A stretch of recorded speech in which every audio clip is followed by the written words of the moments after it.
Welcome to another edition of the Real Social Proof Podcast. And social proof is the concept of someone building something and being able to prove that they built it, so much so that they can teach somebody else how to do what they've done. Why? Because they've actually done it. And we got some more social proof. My OG, first off, if y'all have been able to see me move over the last couple of years, largely in part because I really have someone that I can lean on and ask questions and really give me the game. So, Mr. Kendall Ficklin, you have helped my mindset tremendously. Yo, first of all, I'm honored to hear that. I know before we was talking about me being an OG, I'm 52 years old. I know I'm looking. Running circles around us. But every now and then, like every time I meet, I'm like, yo, how old are you? You 30, you 40? But man, I'm honored. Like I appreciate that. That means a lot. Absolutely, absolutely. You know, man. we come from the same stock too. Oh yeah, for sure. We got the same. We came from the same team, same coach, same general manager. Yo, I remember. True story. I remember. I was doing something. I just started with CJ maybe about a year in, and I said, yo, I want to do something at Georgia State because I was already there every week. And so I said I wanted to do like a 6-week speaker training thing. And C was like, I was like, but I ain't got nobody to bring in. And C was like, okay, call Jers. I was like, who Jers? I'm like, yo, who was Jers? He was like, Shaz, Dave. I was like, yeah, okay, yeah, I know, I'm being the shot. He said, yeah. So I hit you up. I remember we had that conversation. I said, boom, boom, boom. And you started asking me questions. And I was like, you know what? Because I didn't know you, I didn't expect you to be that friendly. Like, it was like, I remember we met, me, you, and somebody else met. We talked about it. You was like, let's get it. So we went and we did it, and it was phenomenal. Then after that, we did that entrepreneur thing. Yes, sir. Remember, we did it Yes, for sir. 3 or 4 weeks. Yep. And I was there so much, Georgia State gave me an honorary Alpha Kappa Psi. Really? I'm talking about did a ceremony for me and everything. Brought me into their business frat. I was like, okay, I lived in Georgia State doing Oh, this that's thing. crazy. That's crazy. Yeah. So for those that don't know, Mr. Kendall Ficklin, I guess kind of share with people who you are, a little bit about your background, what you got going on now. Yeah, so most people, that's when they drop that whole, I help people. I'm not gonna do that. Yeah, no, I ain't gonna do that. So whenever people ask me like what I do, I always say, I'm a businessman. I'm not a businessman. Yeah. Like I was telling you earlier, like I'm a natural born hustler, but I wanna make sure people understand that these days in the positive sense. Yeah. Because it wasn't always like that. Oh no, I was moving major work. I like the concept of it, but I graduated high school in 1986. I was born in '84, bro. So I graduated in 86, and I never had a job during high school. You know, like some people do McDonald's, Burger King. I used to sell loose joints. Like that was when it wasn't blunts. They was with the white Easy Water paper. You sold loose joints. Had my own car at 17. My sister gave me her Monte Carlo. It was a 1974 Monte Carlo. It was green with the white back. And I used to have a matchbook that held the steering wheel up and a metal plate that kept my foot from going through. And when I graduated high school, I always tell the story how my mother was like, all right, I'm leaving. Right after I got my empty envelope, because it wasn't a diploma in it, empty envelope, she said, I'm leaving. I was like, where you going? She said, I'm moving in with my fiance. You got the apartment, rent due next week, good luck. And my mother was the How old type- were you? Oh, I was 18. Oh, I was 18. Just graduated high school. Or did you graduate? Yeah, I graduated. I walked. Right. My people know what that means. That's a whole nother story. And so I was basically on my own, but she raised me like that. I've been on my own since I was 12, 13. And so I had to make it do. So I went and got a job at UPS. Car kept breaking down. My sister got me a new car that I always tell people, if she listens to this, I co-signed for it. And then I started working at UPS. While I was at UPS, I was selling to the guys that worked at UPS. Selling what? Just weed, marijuana joints. Oh, gotcha. You know, back then we called them marijuana Right, joints, right. selling, but I was working on, they called UPS the plantation back then. Let me ask you, okay, I don't know if the joints, right? Is it like pre-roll or you had to roll them yourself or was you getting them wholesale? Or? Here's the problem, all right? Technically, you're supposed to roll them yourself. Right. I never could roll. Even when I was an adult and I used to smoke, I never could roll. I was the horrible roller. It was too wet, pause. But I never could roll. Like, so I used to find somebody to roll them for me. We used to put them in a Ziploc baggy bag, and they'd just be full of joints for like $2. For $2. Don't ask me how. How much they cost you? I want to know. I don't even remember. The numbers behind it. So I remember probably the first time I spent I didn't spend anything the first time. I had an OG, and I always got stuff on credit. And now that I'm thinking about it, I always got stuff on credit. Always. Oh, it's just like I'm just a good dude, Right. contrary to what some people may say. But my whole life, like I've always been attracted to the art of the game, of making money, of hustling, things like that. And so I graduated high school, man, and during that time, you name it, I did it. Whether it was dope, whether it was a home improvement business with my father and my uncle. I sold cell phones when they first came out. I had a 1987 Dodge Colt, brand new, and I bought it without an air conditioner. Brand new. I had 5-star rims on it, a pull-out sound system, a mobile phone in the car. Sheesh. I went to, I think it was Bell Atlantic at the time, got a reseller's hookup, and I used to ride around taking applications, calling it in. That was when you had to have an 850 credit score to get a phone, and the phones were this big, and you had to program them, and I would ride around selling phones. Really? And calling it in. I had a beeper business. You remember beeper? Oh, for sure. SkyTel. Had a beeper business. Cats used to come to my garage and pay their beeper bill, and people thought I was selling dope at the crib, but they were paying their $4.95 a month beeper bill. And I used to take the beepers apart, man, we had fun. I used to go to New York, get the fake Coach bags, put them on eBay. You name it. Yeah. And I always cut hair.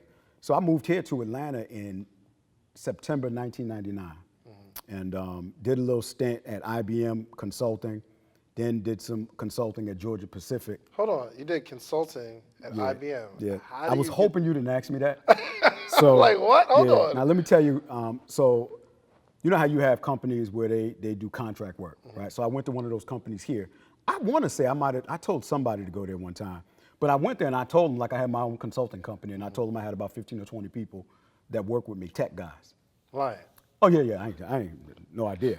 And so they said, well, look, we have a contract at IBM. Can you get 5 or 6 of your guys to come? So I literally had a consulting contract with IBM, my own consulting company that wasn't even incorporated. And so they gave me a contract, and I had went and got a few guys that I had met to go in there and work. And I did that for about 4 months, did the same thing at Georgia Pacific. And Georgia Pacific called me, and they needed 15 guys. So I had guys that I had met at IBM. I got them, and we went to Georgia Pacific. And so you built a business based on somebody said, okay. I was just making stuff up. Yeah. I'm sorry, like we do today. We still do it. I love it. And so went to Georgia Pacific. And in Georgia Pacific, I literally ran the entire help desk for the whole company.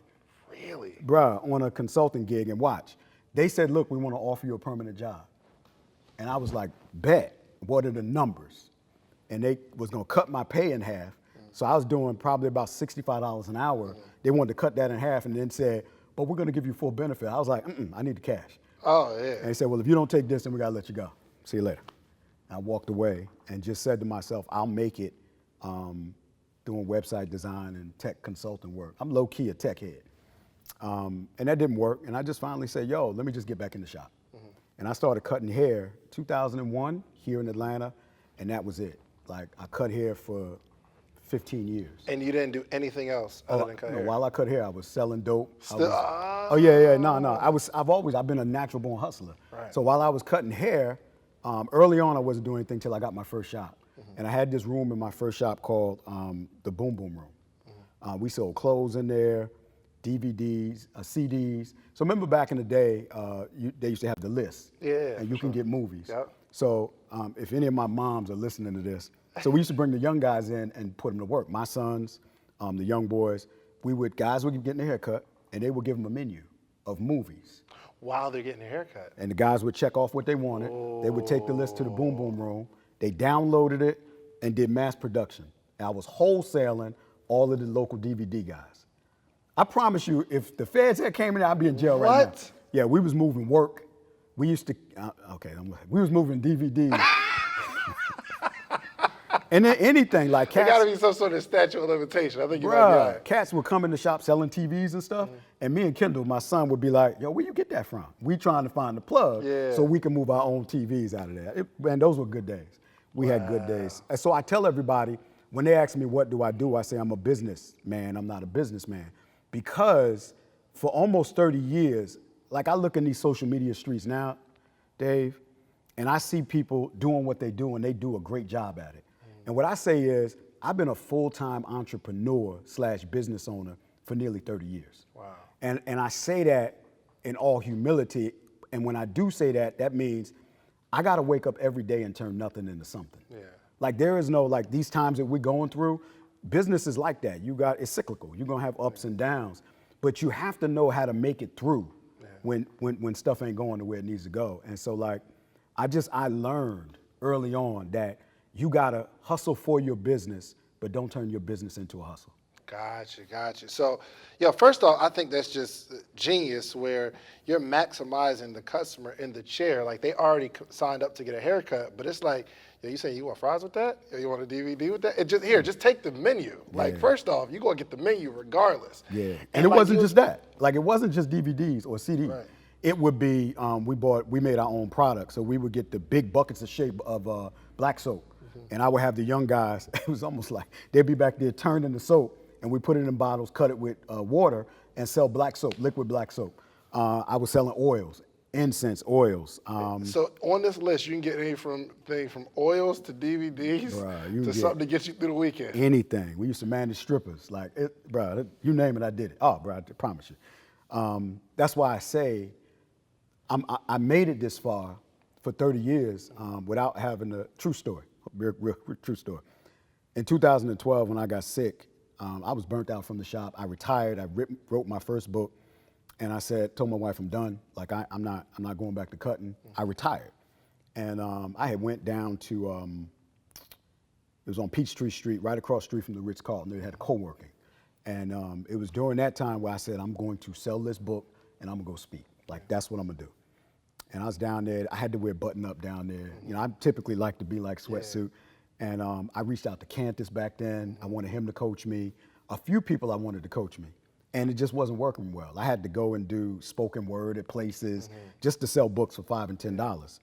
And I remember, like for real, I remember one time I had went to the Apache and I bought Kendall, his wife, my wife, the kids and everything. Everybody had 10 books. Like, yo, when I go up there, I'm gonna say my little hookup. I had my youngest son write me a spoken word. And so I did the spoken word and I told everybody. Hold on, you didn't even write your own spoken word? No. Nah. And I remember saying it, and I used to wear this big hat, like back in good times. I used to wear the big hat, and I sold out on all my books. I sold like 30 books. Yeah, and so I remember, went through that thing and went through that period, and one day, things had got tight because the books wasn't moving. And my wife said, ooh, I cringe now when I hear it, when I think about it. She said, maybe you should just go get a job. That's what I did. And I was like, a what? I said, how about I just go cut hair mobile? Because my guys were already saying like, yo, come and cut me, come and cut. So I went mobile again. And so you shut the shops down? Yeah, it was New Year's Eve 2012, everything was shut down. I was sick. Like I literally had went from almost 200 pounds to $140. Wow. Yeah, I remember my man came from Florida to see me and he just cried because I'm gonna be honest, I had this lump up under my chin. I thought that I was gonna die. Like I was drinking heavy. Like it's a part of my story where I was an alcoholic and didn't even realize it. During that time, I would go to the bar, drink, smoke 3-4 packs of cigarette, and I was a closet smoker. I think my wife told me to this day she really didn't know I smoked back then. Oh, wow. Yeah, closet smoker. 2-3 packs a day? But only when I drank in the bar. So I would go in the bar and you could smoke in the bar. Gotcha. So when she smelled it, she thought it was in the, And so, but I would be in the garage still drinking from coming back. I would stop at the store, get the 4-pack of wine, knock that off, and then I would drink whatever she had in there. It was bad, bro. And I never said I wanted to kill myself, but I didn't care. I saw my weight drop and I knew how I felt. I fell out behind the chair one day cutting. And I remember went to the back room and Kendall started crying. You know, he helped me in the back room and I couldn't control it. And then one time I fell in the bathroom at the house. And you know, you hear the stories, you fell and couldn't get up. I literally couldn't get up. Now I'm a grown man, like an OG. And I'm thinking I can walk on ice and not slip and fall. Yeah. So to fall and not be able to get back up, I knew like it's real, like something is wrong. And my wife was like, let's go to the hospital. Hard head still. She was like, nah. So she called my uncle. And he's like probably the only person that could get me to move. So I went and they made me go see the doctor, went to see the doctor. And just upon a cursory examination, He said, well, based on what we see, it looks like you got lymphoma. I didn't know what it was. I was like, what's lymphoma? He says, cancer. I was like, oh. I really didn't care. Like, I was just mentally, like, I was tired. I had been struggling. Things weren't going the way, constantly looking to turn that corner. Like, you know how you know you got the talent? Yeah. You know you have the gift. You know you have what it takes, but you stuck. And you trying to move, but every time you make a move forward, something happens that takes you back. Yeah, for sure. And then if you have a substitute, a narcotic or an alcohol to keep you in that cycle, you just kind of just lose that love of life. And so the doctor was like, we need to do because I had grown this huge lump up under my chin. I thought it was cancer to myself. And went there and they had to do the biopsy and everything. And I'll never forget this day. Went back to the doctor's office to get the results from the biopsy. My wife was already crying. I had already said to myself, I ain't doing no chemo. I ain't doing none of that. And then she was crying and I just sat there. And I was like, you okay? And she was like, no. My man had us waiting in there for 2 hours before he came in to give us the results. But it was in that 2 hours when life changed, right? Everything at that point. What happened? What was the moment, the feeling, if you could describe it? Yeah. So I'm sitting there with my wife and watching her cry. Now, mind you, from the time I went to the doctor, leading up to me having to get the biopsy, my kids was loving on me extra. You know what I'm saying? Like, they knew Pop was sick, and I was like feeling like extra love, but it didn't hit. Sitting there watching my wife like cry, and she was like, "This is what she said." She said, "You can't check out of here." I was like, "What you talking about? Like, you gonna be good?" I ain't had no life insurance. I'm just saying you gonna be good, like just ignorant. And she said, the first thing she said was, "The kids are counting on you," and she said, "Your mother is counting on you." And then she said, "And I'm counting on you." Yeah. And it was hearing somebody actually say that they were counting on me. Now, mind you, most of us all say, especially men, we're doing this for our family. Yeah. Like, we're going to work for our family, but that's not true.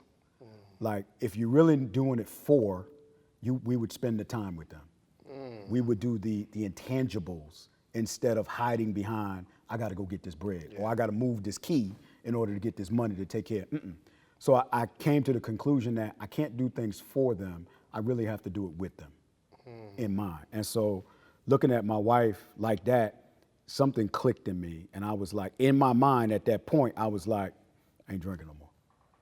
That's the day you gave it up. That was the day I made my mind up to give it up. And I was like, You made your mind up. Right. It's a big difference. Right. Because I had done it before. Like, I'm done. I had thrown packs of cigarettes out the window and came back, made my mind up to give it up. And it was at that point where I realized that it was bigger, right? I slipped, fell, drank again. Sure. And when I really gave it up was down the road, probably a month later. But it was at that time when I realized that my life was more important than what I saw it as. That people really were counting on me. Even my guys in the shop were counting on me. I knew my sons were counting on me. My daughters were counting on me. And so I had to do something different. And what that was for me was I had to think about life in a different perspective. And so I started taking care of myself better. I didn't stop drinking, but what I did do was I was more conscious of it. Right. And I had caught a DUI a few years before that. And this is crazy. I used to call my wife, like after that, if I was drinking, I would call and be like, yo, I'm staying down here, because I was in Cobb County and I lived up in Gwinnett. Right. And this one time, this was when it stopped. And it wasn't even that deep. I said, yo, I'm at so-and-so house. I'm going to stay up here. And I wasn't even drunk. I had a couple of beers or whatever. And she just got quiet. And I was like, hello? But it was that quiet where it was like, she ain't go in, go off or nothing, but it was that deadly quiet. Like, I could feel that I hurt her. That moment, I was like, yeah, I'm done. To myself, I didn't say it to her. I'm done. I ain't say it to her, I'm done. Wow. How many times have you looked in your mirror and said, yo, there's more for me to do in life? Yeah. And I know people do it all the time. We talk to ourselves. Yeah. There's more to do in life. It was at that moment when all of the times that I had said that, whether I was drunk or sober, that I had said that, it was like, yo, there's more for me to do. Yeah. And I stopped drinking that day. And I remember I got up that morning 5 o'clock at my dude's house, drove to the crib, threw out the cigarettes, wasn't drinking. I made my mind up, but I ain't say nothing. Yeah. 30 days, I didn't drink, I didn't say anything. I needed to build up the strength. Because I had told people before, like, I built the strength up. And one day my wife said to me, yo, I ain't seen you have a drink. I said, yeah, after 30 days. Yeah, I'm trying to cut back. Yeah. And she said, all right. So in your mind, you're made up, but you wanted to. Before I said something. Gotcha. I needed to get in the gym and not tell nobody I was going, type thing. And then 30 more days went by. She was like, yo, I ain't see you have a drink. And I was like, yeah, I'm trying to stop. Because at that point, I needed the accountability. I had the strength, but now I needed the accountability. Wow. About 60 more days went by, and my kids was like, Pop, because I was drinking water. They're like, Pop, I ain't seen you. I was like, yeah, I'm trying to stop. I needed extra accountability. Mm-hmm. And I just told them, if y'all see me drinking, check me. Yeah. 90 days went by, another 90 days, and my wife was like, how you doing with the drink? And I said, I don't drink. Mm. And he took the taste out of my mouth. So literally, bro, like from that day, and that was about 6 years ago, from that day, I have not even had an urge to have a drink. Awesome. And so for that, but now watch. How long ago was this? What 6 years ago. This was 2013, gotcha. 14, 2013. It was 2014 because I had stopped drinking when I got the call from CJ. So walk me through that. Walk me through that. Walk me through that. So I had stopped, and I had the strength built up, and I was still cutting in the shop against my own will because I was burnt out. Like I was done. It was like having a job to me. And my man from the other shop, he used to cut with me. C was getting his hair cut there. Mm-hmm. So he called me. He was like, "Yo, X, CJ?" I was like, "Of course," because X. That's first off. That's a whole nother podcast. That's a whole nother podcast. All right, that's a whole nother podcast. That's a whole nother 2-hour podcast. I want to touch on it. Okay, go ahead. X. So just remember that. So it was like, X, do you know CJ? I was like, yeah. Of course. How'd you know who he was? Because I had been following E. I've been playing him in the shop with the guys. Like I was still conscious. Following Eric Thomas? Yeah, I was following E, listening to E. I had heard, like everybody, when you want to succeed as bad as you want to breathe. And literally what I did was I went on YouTube and looked for more. And found a couple of the college joints and everything, and then looked for more. Reached out to him on Twitter, and he actually hit me back. Wow. Yeah, I know he don't remember that. But so when he said, do you know CJ? I was like, yeah, because prior to that, I had opened up for E. I like to say I opened up for him, but I didn't really open up. I just spoke on the same day that he spoke. The guy that Kira worked with had brought E in to speak. Right. And I spoke in another room about 3 hours later. Hey, but look, I tell people I opened up for them, right? You know how you just, Absolutely. Yeah, so, but I had seen, I'm looking at the videos and stuff. So I said, yeah, I know who CJ is. So he said, yo, we've been telling him about you and what you do, and we took him to your YouTube page. Because mind you, I had been working. And this is what people don't get. Even when I was drinking, I was drunk. I started using Facebook in 2008, and I posted every day. Before I started drinking, I would be like, hold on, let me do this post. Rise and grind, boom, boom, boom. Yeah. And so I had been working. We were still bringing the kids in on Monday night. Even after I had a hangover, I would be there on Monday and we would work with the kids. My man would bring them from the group home. Yep. I was still going out to colleges speaking. I was working. I thought I was sweet too. I was super whack, as you know. But so he put C on the phone, and I'll never forget the conversation. And this is what was so great. My boys used to come to the shop, and they was literally sitting right there with a bottle of Hennessy. Mm-hmm. And I had just told my man, like, nah, I'm good. I don't drink no more. Yeah. I was straight. Now, had I been drinking, I wouldn't have been sober on the phone with him. Yeah. And that might have changed the whole trajectory of us even sitting here now. And so got on the phone with him, and he was like, yeah, I've been watching your stuff. And what CJ saw was raw talent. Mm-hmm. He told me, he said, I see raw talent. Yeah. And I've been working. And a lot of people come to you, they'll come to me and they want, like, put me on the platform. Yeah. And you haven't done nothing. Yeah. You ain't even been working. Yeah. Like, come with a work ethic, because that was all I had. And I told C, I was like, yo, I just want, I didn't say, can I get some of your time? I was like, I want to chop it up with you. Let's do coffee or something. Yeah. And he was like, bet, watch this. He said, me and E got to go to California, so I'll hit you when I come back. And I was like, let me get your number. Like, I've always been taught you can't count your money if it's in somebody else's pocket. Sure. And I got this control issue. So he gave me his number. But true to form, he called me when he got back. We met, And at that meeting, Was this Fat C or Slim this was C? Fat C. This was Fat C. So y'all don't know. There's a Fat C and there's a Slim C. This was Fat C. This was Big C. I don't want to say Fat. C, I didn't say it. He said Fat. I'm just going to say Big C. But this was Big C. And C was like, I listened to what he said what I had to say. At the end, I was like, bro, I want in. Like, I need you to coach me. And he was like, well, I got some people I'm bringing through and all that. And I was like, kind of disappointed. Right. So he said, I'll give you a call and let you know. So he called me and he said, I got somebody that went out. You can come on in. This is what I'm going to charge you. He told me. And at no point did I even think about it. I just said, yeah, let's go. Yeah. Now, I ain't had the bread. I ain't had the bread at all. And I ain't even think about it. My only saving grace was it was November 2014. And he said, let's start in January because it was holiday time. And I said, bet, I got a few months to get this bread up. For sure. And I took the mortgage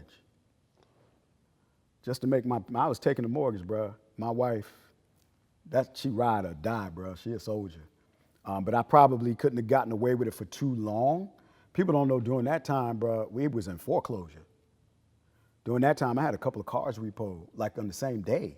In the same morning, I went out and both cars was gone. Like I was going through it. And for her, it was like, I done been down this road with you a lot. You always starting something, opening up shops when you ain't had the money and boom, boom, boom. And we always taking my check, meaning her check. She was the stability. Like she was the rock that kept her job. She had a 9 to 5. And something about this time, like I didn't just work, she saw the commitment because I had stopped drinking. Yeah. And people ask me to this day, bro. It all goes back to this moment of like you made that decision. Now she got a little more faith in you. Like, yo, bro, people ask me to this moment, to this day. Somebody asked me last week. They was like, Coach, yo, how did you get to where you are? Like to make the bread that you make, to do what you do. I always say the same thing. I stopped drinking.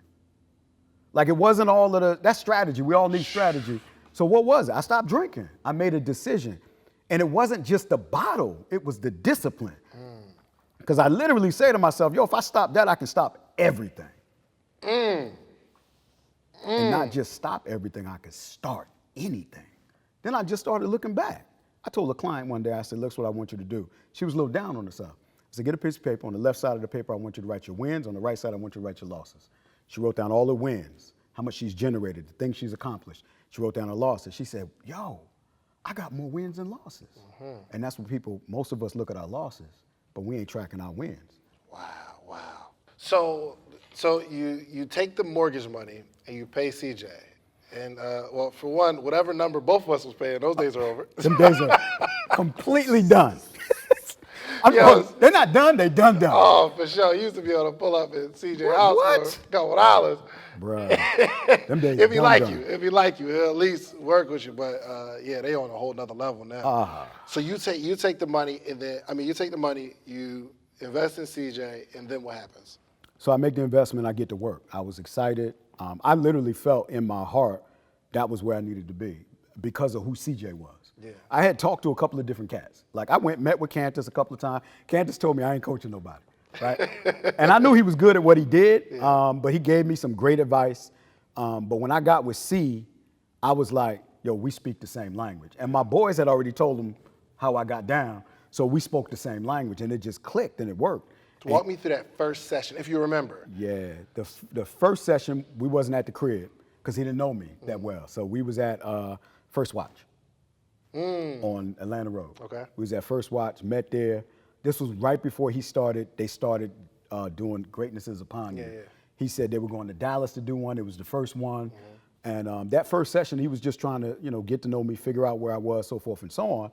That first session, he said, look, man, I don't want you charging no less than $1,000 to speak. And I was like, what?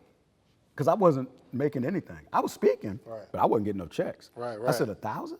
I was like, he said, yeah, don't open your mouth unless it's $1,000. And I'm like, so I went and got a couple of gigs, came back to him, and he was like, what'd you charge? That's the first thing he would say. Right. What'd you charge? And I'm like, nothing. He was like, what? Bro, I ain't got the confidence to ask for $1,000. And so he would beat me up like, 1,000. I know why he did it. And then I finally was like, all right. I asked for 500 a couple of times, got no, because I didn't have the confidence. This is when it all shifted. It was Shiloh High School, where I lived like 7 minutes away.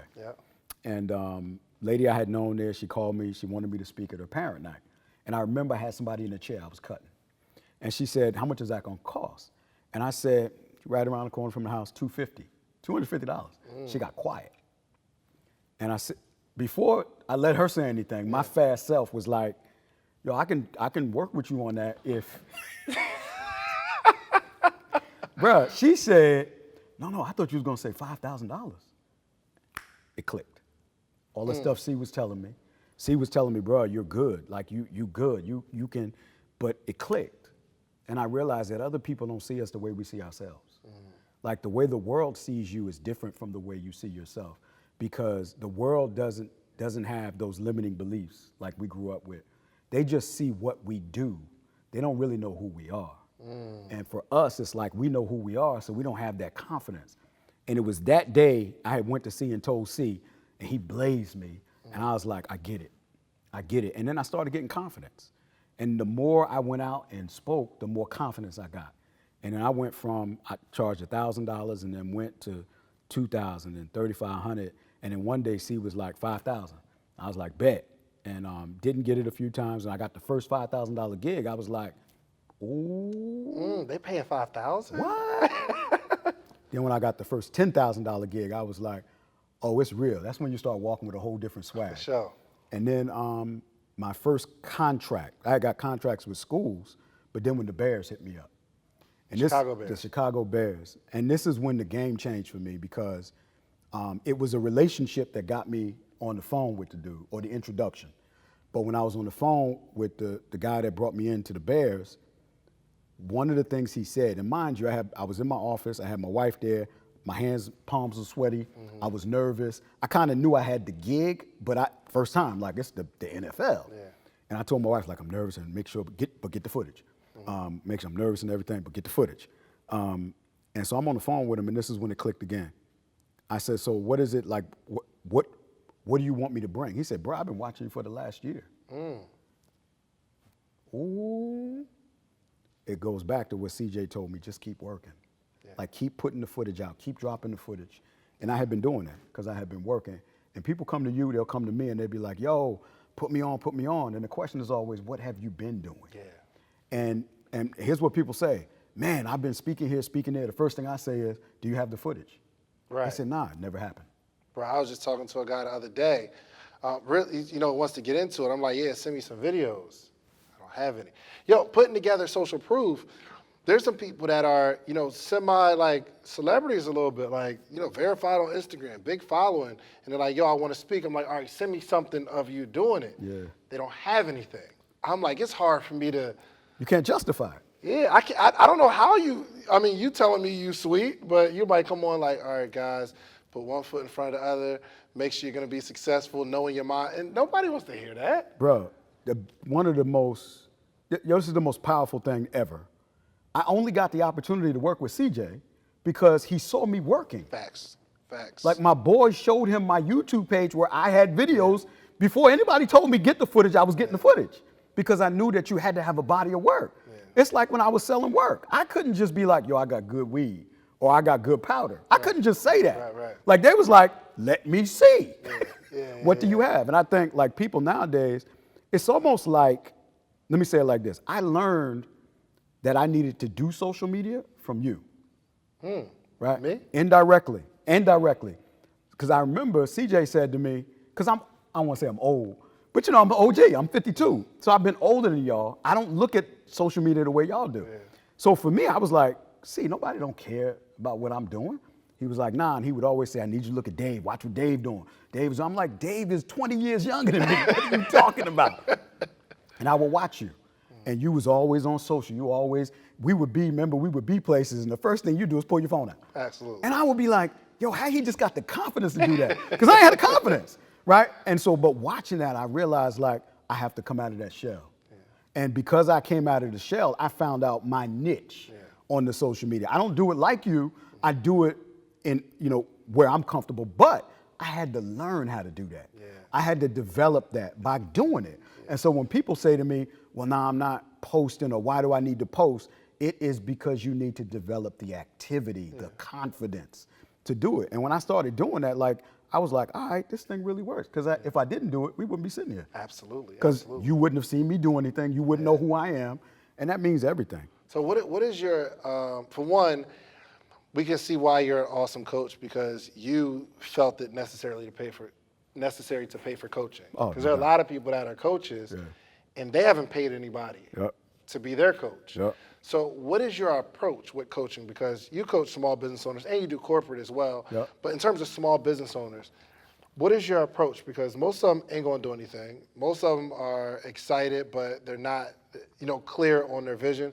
So what is your approach that's helping you get so many results with your clients? So I'm different in the sense that, you know how you got either a grandma or mom, granddad or whatever, they get to a certain age, they just feel like they can say and do anything they want. Yeah.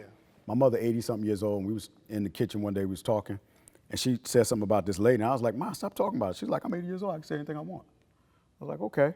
So because of the life that I've lived, 30 years, full-time, entrepreneur, business owner, I know what it takes. So when people come to me and they like, I'm building a business and I'm working a job, and I'm like, you can do that, that's fine, but what you're not gonna do, right, is you're not going, I know what it's gonna take. I'm not talking about the strategy, I'm not talking about the plan, I'm talking about the drive or that grind, like I do your daily grind. It's going to take a certain aptitude, but a certain drive and a certain grind for you to be successful. And it's that relentlessness, it's that drive. So when I was cutting hair, I didn't even know it, but I was coaching from behind the chair. And the guy that I started cutting with early on, he told me something I'll never forget. He said, X, he said, X. I need to know this X. I need to know the story behind this X. So he said, X, your clients are going to be a reflection of you. And so in my chair, I had entrepreneurs, I had business owners, I had CEOs, athletes, high-level pastors. They were a reflection of me. I was older than everybody in the shop once again. And so I knew, and so I was coaching from behind the chair for almost 30 years. I thought I wanted to be a speaker, right? Because of watching E and all the people that I was walking with and stuff. And I went to C one day, I'm gonna ask you a question. I went to CJ one day. Bro, it used to take me 3 days to put together a 30-minute speech. Really? I'm talking about, I used to write it out, word for word, laugh here, okay, pause here. Really? Oh, it was ridiculous. I went to CJ one day, bro. I was like, yo, I'm good on this speaking thing. I'm straight. I don't want to do none of that. It's ridiculous. It's ridiculous. And C was like, what you talking about? I was like, I don't want to speak. He's like, what you want to do? I said, just want to coach. He's like, bet. He said, I'm going to make you a great coach. I said, word. What you want me to do first? He said, go speak. I love it. I love Like, what you talking about? He said, never forget this. He said, people buy grind gear t-shirts because they heard E speak. People want E to coach them because they heard E speak. People join BU because they heard E speak. People are not going to come to you because you say you're a coach. They're going to come because they heard you speak. Every client that I have, and I have one-on-one over 20, every one of them, I don't ever post like, come coach with me. They come because they heard me speak. But it was my perspective on speaking. And so once I switched that, I'm born a coach. I'm not, you and I are different. We coach different. You're a phenomenal teacher. You're a phenomenal trainer. Like your mind thinks differently than mine. Yeah, for sure. I'm like yo, do this, do that, and get back to me. Like CJ. Right. Go do this, and that, and come back. And when you do that, we'll go from there. Right. And I think my approach, I can't do that. I know. Look, every now and again, I'll start to adopt it. Like my wife would hear me saying something, she'd be like, "Oh my God, that was why'd you say that to that person?" Harsh. Yeah, right. And when she says it, I'm like, "Yes, I did it." Right. Yeah. But here's the thing: I had to learn. So because now I knew I had confidence that I had something to share. I had proof, right? I had a model of proof, and so I went through so many different clients because I was bringing on clients, but they weren't really my sheep. Explain that. So I live by the philosophy, your sheep know your voice. And when they hear your voice, they will come. I was letting people come, they wanted to come because I was close to C and E. They wanted to come because in their book, I was a big deal. They didn't really want to come to actually get coached. And so I had to weed, I would bring people in and it would be a horrible, you've done it. Like we bring people in to coach and it's a bad relationship. And so I had to learn that I only bring in people that are my sheep. Yeah. And you know how I know they're my sheep? When I get in there, when I go in, they're like, yo, come on, give me more. Yeah. I was on the call this morning with my squad, my community. And at the end of the call, and I was going in on them because, we in a different time. I was going in because I was like, y'all getting a little too soft. I had just watched Self-Made and The Banker. And I was just going in. And so one of the dudes at the end, he was like, Coach, he said, man, 2 years ago, you had said to me, he said, bro, you soft. I said, what? He said, you told me I was soft. And he said, that was the best advice anybody. I said, I just came out and said, you soft? And I said, for what? And he told me, and I was like, oh yeah, you was acting like a punk. You was soft. So I realized that he's my sheep. Yeah. He's been around for over 2 years. Yeah. So now what I do, I coach not based on what they tell me they want. Because they're going to come and be like, yo, I want you to help me, boom, boom, boom. Yeah. But we end up helping them. Before you get here, we have to take care of this. For sure. And so I only take on certain people now when I coach. Gotcha. Yo, walk me back, because you have a history of servitude in terms of pastors and preachers and That's where people. the X about to come in. Yeah, oh, I knew I was going to get it. I knew I was going to get it. All right, so take me back, because I just remember, and I don't think we ever really talked about it, but I've heard you tell me I used to walk with the pastors and stuff like that. Yeah. But I never really got into the conversation of what that actually meant. So walk me. Was this while you was drinking, or a part of it? Yeah. So walk me back. Yeah. So in the '90s, I walked with Farrakhan, and that was where I loved that aspect of my life. When you say you walk with him, were you just both a follower? Or? First a follower, and then been able to hold posts is what we call hold posts and actually be. Oh, while he's speaking, there's always the guys that's looking around like this. That's me. Okay, you see me do it with E. Yeah, that was me. That's where I got it from, and I did that for 10 years. Really? In the '90s. Yeah, from '90. Everywhere he went. I was everywhere. And in the '90s, I had my cleaning business. So I had my own business. I was able to move like I needed to move. And I realized that it ain't having nothing to do with the religion. It had everything. I love serving, and I love that militant, that man aspect of it, right? And so I became X. So in 2000. Was it Kendall X? I was actually Kendall 4X. Kendall 4X. Yeah, where do we get that name? Where do we get the Kendall 4X? So when I wrote the letter to get my X, there were 4 other Kendalls in the mosque, 3 other Kendalls in the mosque. So I was Kendall 4X. So you have to write a letter. You got to write a whole letter. Get your X. It's they tell you what to write in the letter, and it's not just about writing it. It has to be identical to the letter that they give you. It has to be neat. It has to be identical, and that was difficult for me because I write like chicken scratch now, and I was even worse then. And I had to write it a couple times before I got my X. And so I learned travel. I learned, I met Al Sharpton, Jesse Jackson, Malcolm X's wife. Betty. Yeah, I was at the Apollo when I was all over the place, bro. What year was this? This was in the 90s. This was in the 90s. Million Man March, I was right there. Right. So I've been around power players. And I knew how, people ask me this question all the time. They'll say, Coach, when you get the seat at the table, what do you do? I said, shut up and listen. Yeah. You don't speak. So if you remember, when you see me, when I'm with E, I was in a whole different. Absolutely. I ain't talk. It was more work. So I did that in the 90s. And during that whole time, I never drank.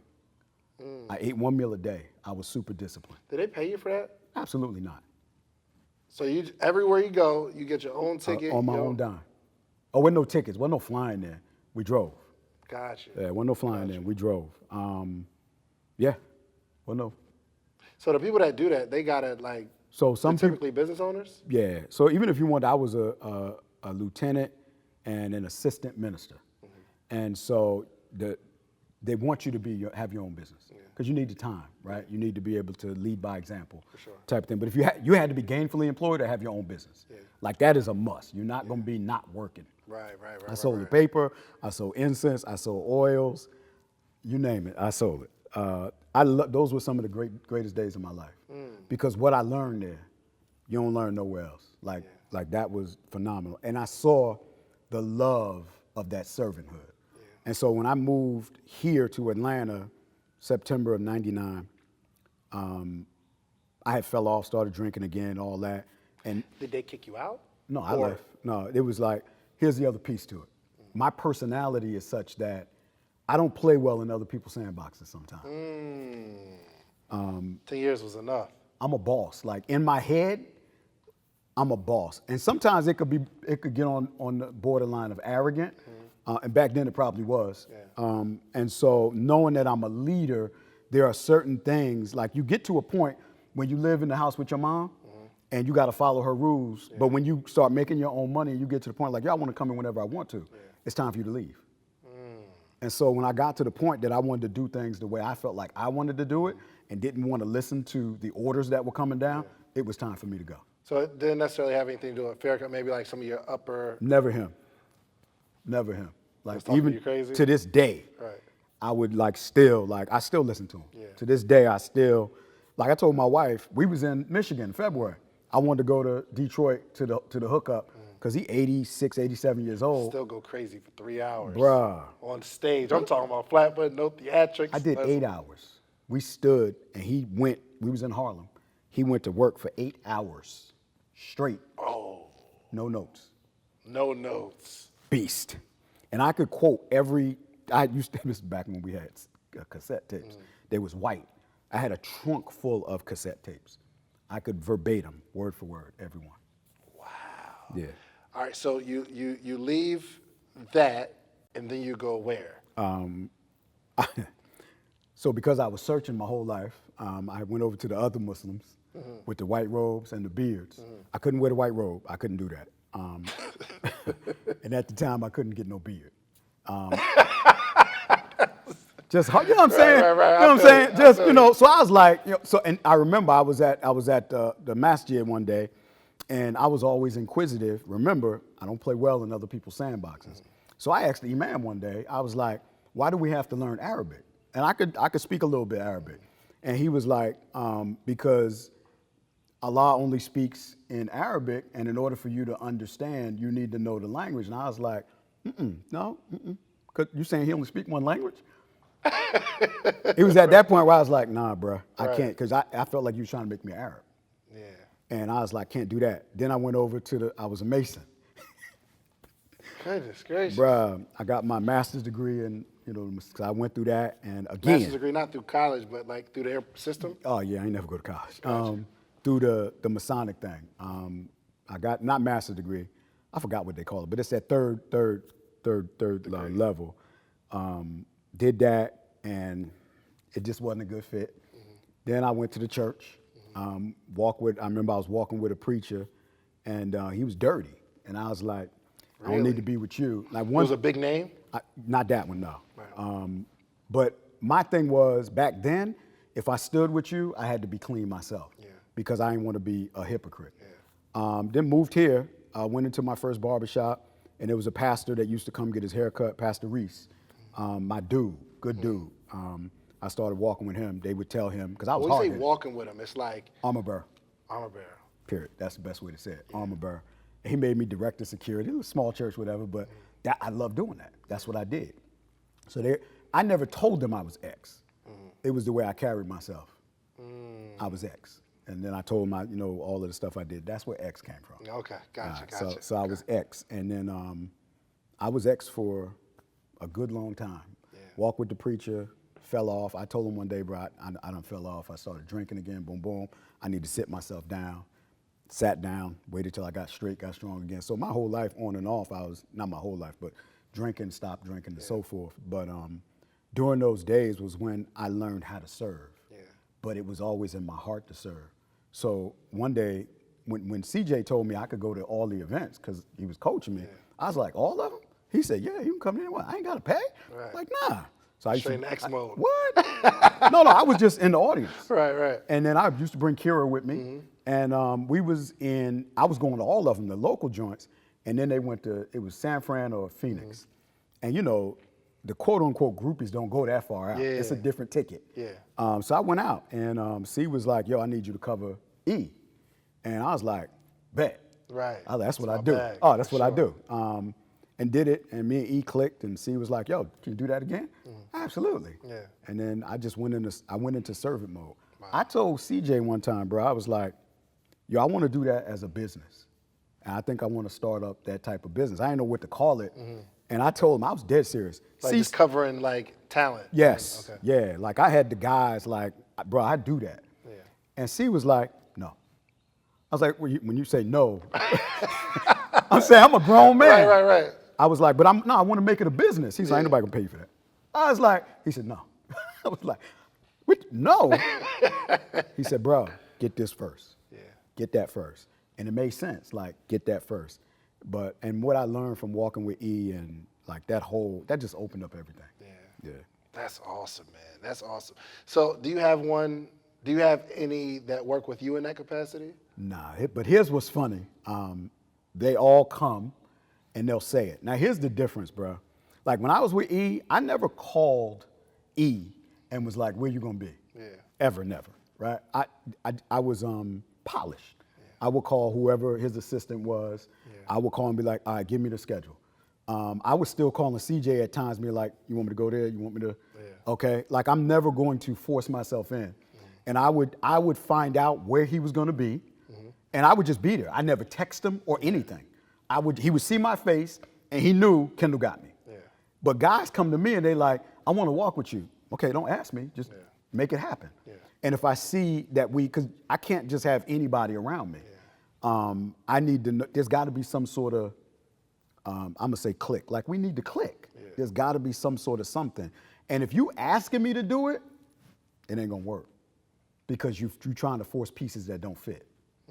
Right? I never asked to do that. Yeah. CJ asked me to do something that he knew I loved and I could do. Mm-hmm. And when he put me in that position, there was value. It was mutual value. And so when I did that, I wasn't a speaker. Yeah. I was X. I kind of want to get into some things that can help us entrepreneurs, right? Yeah. Somebody that wants to be a speaker, an author, or just an entrepreneur. Yeah.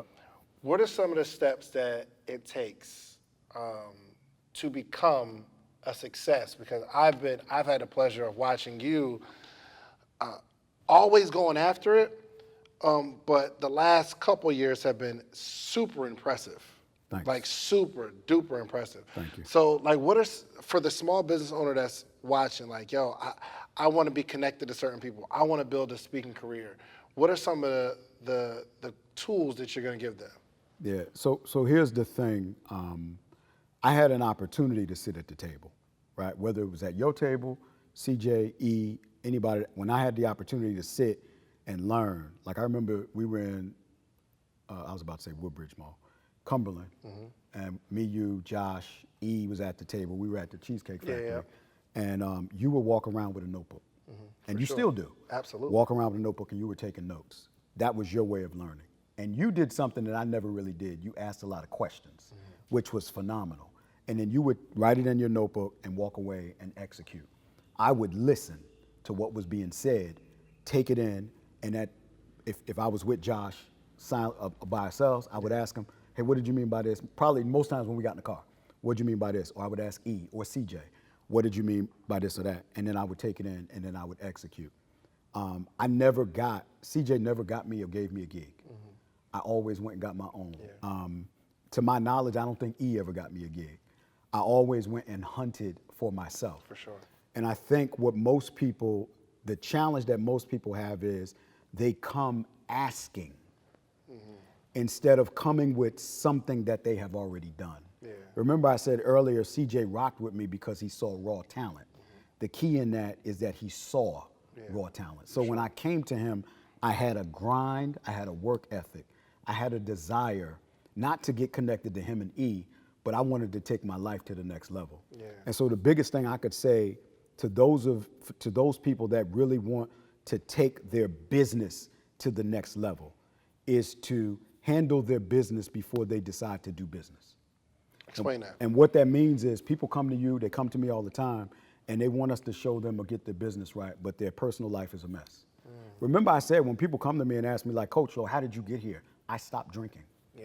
Either your personal life, your marriage is a mess. You are alcoholic. You don't have the discipline necessary to do this. Business is about strategy, tips, tools, techniques. Yeah. Like you can learn that, but you can't necessarily get a tip on how to be disciplined and wake up and come here and do this. Yeah. You got to know that I got to do what I'm supposed to do. How do we develop discipline? You got to really want something really bad. Yeah. Like you have to So is it innate, or is it something that you can, how can someone who knows they don't have discipline develop that? Because in their head, they're saying, for the last 20 years, I need to be disciplined. I'm gonna go on this diet, I'm gonna stay on the diet, and they don't. Is there a way to develop it, or is it just innate? Yeah. Some people have the ability to change and some don't. Yeah, I think you got to have a reason to change for first. And I think that most people are looking for a mentor when they need to be looking for a model. A mentor is going to tell you, but a model is going to show you. I saw, like being with C, being with E, all the guys that I walk with, the great men I walk with, I saw what certain things look like. Wow. They were modeled for me. Like I saw CJ praying with his family. I saw it. It was modeled for me. I saw the way and see the way E treats his wife. It was modeled for me. I saw the grind that E got. It was modeled for me. When in the 90s, I saw the grind at Farrakhan. It was modeled. And so that stayed with me. The discipline is a result of me seeing a model of what it looked like. Exposed. Yeah, you got supreme discipline, and you might think you don't, but you do because you're driven to go and reach something and get something. I think for most people, they only want what it looks like. They don't want what this feels like. Yeah. And so I know that in order for me to get my business and my life where I wanted to be, there are just certain things I just can't do. Yeah. I can't be hollering at chicks. Yeah. I can't have side pieces. Yeah. I can't drink. Yeah. I really believe that if I slip up and have a drink, it's like my man in the Bible, when you cut his hair, he lose all his power. Samson, yeah. Yeah, Samson. I think that I'm gonna lose all my power, and I'm scared. Yeah. And you people got to get to the point that they're scared to go back and not move forward. And because I'm scared, bro, because I had a theme in last year or the year before. My theme was I can't go back. Not just go back. I can't go back to being broke or broken. Wow. I can't go back to being the husband I used to be, the father I used to be, or even the man I used to be. There are people that can't stand me to this day because I was arrogant, boom, boom, boom. And I ain't tripping, I get it. But I can't go back to that dude. I have to constantly grow and develop. And people come and they want what we have, but they don't want to do what we did. Yeah. And that is the challenge. And I'm not, and this is the way I coach, I'm not giving you nothing. Because if I give it to you, you're not gonna be able to sustain it. Yeah. You and I were at your kiosk one day, and it was a young lady we were speaking to. You were speaking to her mostly, I was listening. And the young lady, I don't know if you remember this, but the young lady said she had did 40 grand 1 month. And you had asked a question on it, she had only done it 1 month. You remember? No, I don't. Okay. She had only done it 1 month. And the conversation was leading to, but you only did it 1 month. How are you gonna continue to do it? So for me, I'm like, I don't wanna be a 1 month wonder. So I had to develop the discipline so that when I hit my first $8,333.33 in 2016, I said, I can't go back. I need to do it next month. Yeah. And then I said, I got to do it again next month. And then it's got to go up. And it just kept going up, up, up. And I remember that day. I had just left Georgia Tech. I was speaking. I was at a light, and I'm always checking the account. So I checked my joint. Yeah, that was funny. Kendall told me one day, he said, yo, I still check my account Every day, every morning. Hold up, still, every morning. Because it seemed like fraud happened when I started making money. Like before, there was no fraud. Right. And I remember I was at the light, bro, and I checked the account, and it was 10 grand in there. And I immediately called my wife and was like, yo, did you check the account? Because she don't check it. And I told her, and she was like, what? I was like, yo, we had 6 figures. First month I had did it, I was at 6 figures. And so it was at that point where I was like, let's go. 2000, what was this? 16. 16. I had been with CJ for a year. And then I did my first, in 2016, I did my first 6 figures. And I said, let's go. And I think there's levels, right? Because, people have like a good day and they need to say, yo, I need to have more days like that, or a good week. I need to have more weeks. I can't go back from this $8,333.33 month. And then I got to have a good year. And then it gets to a point where I can't do the same number this year as I did last year. And then I'm sure it gets to these points where it's like decades, and we start, okay, what did I do in a decade? It's scary because, 16, I did my first 6 figures in this business. And 17, I did 275,000. In 2018, it was December 4th. I don't remember where I was, but I went on my QuickBooks. December 4th, 2018. I looked at my QuickBooks and just, you know how I don't know if y'all, but you can go on QuickBooks and look at the month, Yeah, for sure. the quarter, the year. Yep. And I said, let me see what I did this year. I was just looking. I was on the road with E 90% of the time, 2018, running my own business. I was gone on the road. Yeah. Gone. Yep. I looked at the joint and said 575,000. I almost had a heart attack right then and there. And I was like, let me refresh it. Right. Because I wasn't scoreboard watching. Wow. I just put my head down and was grinding. Work. And I called my wife. I was like, yo, look at the QuickBooks. Just tell me I ain't tripping. Go boom, boom, boom. And she was like, yo, when did we do that? I was like, I don't know, but let me hold on. Let me make sure. Right. And it ended up being more. And I immediately took a picture of it, sent it to C, Josh, and E, and was like, yo, one of those, I never could have made it without you. Yeah. But it was at that point, man, I remember telling C, like, yo, I'm scared. He's like, what you scared for? I was like, bro, it's serious now. Like, I definitely can't go back. Yeah. And he said something to me. He was like, he said, this is what's so great about this is now you know you can. Yeah. And so from here, it's just about, and so in my head, I made the mistake of saying for 2019, I'm gonna do 7 figures. Because I was on the phone with C, he was like, oh, you can definitely hit 7. Yeah. I know I can, but I put the pressure on myself to do it for 2019, meaning I was scoreboard watching and I wasn't just working like I was. So I didn't get it, but I came ever so close. But here's what I learned, bruh. It's a whole different level at 7 figures. And here's the other thing I learned. It's not what you make, it's what you keep. Because when I did that in 2018, my travel expenses was ridiculous. And I didn't keep enough of it. My paperwork wasn't right, right? I had my accountant did the accounting, did the taxes, and it was like almost 100 grand in taxes, not to mention the expenses. And so I was like, ooh, and they were like, well, you set your LLC up wrong. Lesson, I did my first LLC because I knew how to go on the Secretary of State. Yeah, for sure. Yeah, I used to do it as a hustle. And she said, if you had done it this way, you could have saved 25 grand. So I said, let's do that. And then I learned how to cut expenses. I learned how to really cut back on certain things, certain employees and all this other stuff. So my mindset now, being more mature with it is not about what I make. It's about what I keep. I love it. If I can net after everything, 300 grand, I don't care if I made 500 or 7 figures, but I need the net on the one side, but then the other side is I don't want it to be taxable income. And that's the other piece that when people come to us, they just like, yo, I want to make this amount per month. And that's why I do the business of speaking and coaching. Because if you're doing the business piece of it, you're not necessarily thinking about that $10,000 check that you're going to get. What you're saying to yourself is, it's a gross 10,000. I have expenses that come off that. I have payroll that come off that. I have to put money back into the business that comes off that. So at the end of the day, that 10,000 might only work out to be 1,000 that you walk away with, because you got to put it back in your business. Gotcha. I had to learn not to pay myself so much. There was a period where I was paying myself 15 grand a month. And that's what I said. Let me get that. That is great. Yo, let me get that. And then I was like, I'm looking at the numbers and stuff. I'm like, I can't. I need to put that back in. So I only took out, of course, my wife got to get paid. For sure. So I only took out what we needed to take care of the house. And I was like, I'm good.